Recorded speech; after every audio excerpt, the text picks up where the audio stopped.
চাঁদপুরে আন্দোলনকারী ও আওয়ামী লীগের সংঘর্ষ চলছে, হাসপাতালে ভর্তি 20 জন। চাঁদপুর শহরে আজ রোববার বৈষম্য বিরোধী ছাত্র আন্দোলনের সর্বাত্মক অসহযোগ কর্মসূচি ঘিরে সংঘর্ষ হয়েছে। শহরের তালতলা এলাকার আন্দোলনকারীদের সঙ্গে আওয়ামী লীগের নেতাকর্মীদের সংঘর্ষ শুরু হয়। এতে অন্তত 20 জন আহত হয়েছেন।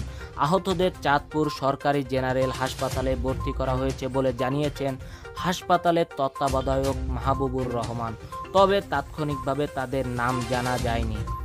আজ সকাল থেকে বৈষম্য বিরোধী ছাত্র আন্দোলনকারীরা শহরের বাস স্ট্যান্ড এলাকায় লাঠিসোঁটা নিয়ে অবস্থান নেন। তাদের প্রতিহত করতে শহরের কালীবাড়ি শপথ চত্বর এলাকায় দেশীয় অস্ত্র নিয়ে আওয়ামী লীগ, যুবলীগ, ছাত্রলীগ ও মহিলা আওয়ামী লীগের নেতাকর্মীরা অবস্থান নেন। এমন পরিস্থিতিতে শহরে যান চলাচল ও দোকানপাট বন্ধ হয়ে যায়। চাঁদপুরে অতিরিক্ত পুলিশ সুপার সুদীপ্ত রায় বলেন, আমরা পরিস্থিতি নিয়ন্ত্রণে আনার চেষ্টা চালিয়ে যাচ্ছি।